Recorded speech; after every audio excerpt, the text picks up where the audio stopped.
بسم الله الرحمن الرحيم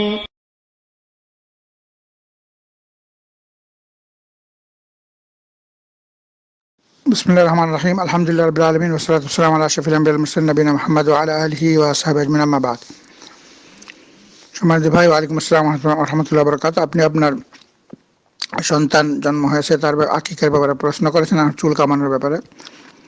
তো সবচেয়ে প্রথম যে জিনিসটা আমরা মুমিন হিসাবে, ইমানদার হিসাবে আমাদের যে কর্তব্য, সেটা হচ্ছে আল্লাহর বিধান এবং রাসূলুল্লাহ সাল্লাল্লাহু আলাইহি ওয়াসাল্লামের আদর্শকে মানা।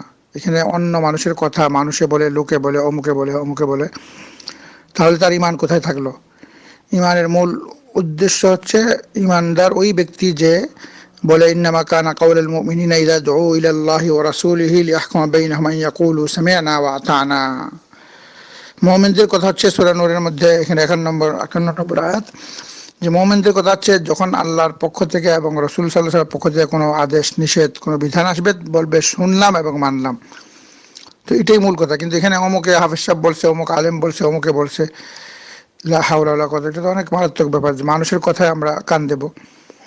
রাসূলুল্লাহ সাল্লাল্লাহু আলাইহি ওয়াসাল্লাম বুখারীতে সহিহ হাদিস বলছে যে একটা বাচ্চা শিশু জন্মগ্রহণ করলে তার 7 দিনের দিন আকিকা করা এবং মাথার চুল কামানো এবং তার সুন্দর নাম রাখা এবং চুল সমপরিমাণ ওজনে স্বর্ণ এবং রূপা যেটা সামর্থ্য অনুযায়ী সদকা করা।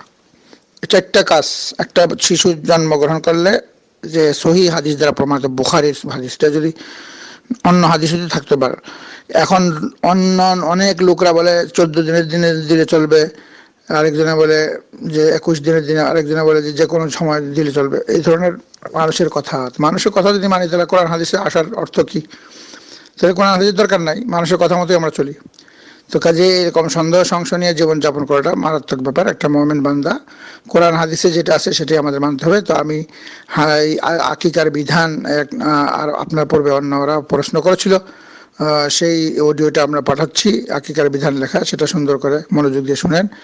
সমস্ত দলিল সহ রেফারেন্স দেওয়া আছে, আপনি শুনেন। এবার আপনার বিশ্বাস না করলে সেই অনুযায়ী যাচাই করেন, তারপর আপনি মানেন, কোনো অসুবিধা নেই। সাল্লাল্লাহু আলা নবিয়িনা মুহাম্মদ ওয়া আলা আলিহি ওয়া সাহবিহি আজমাইন।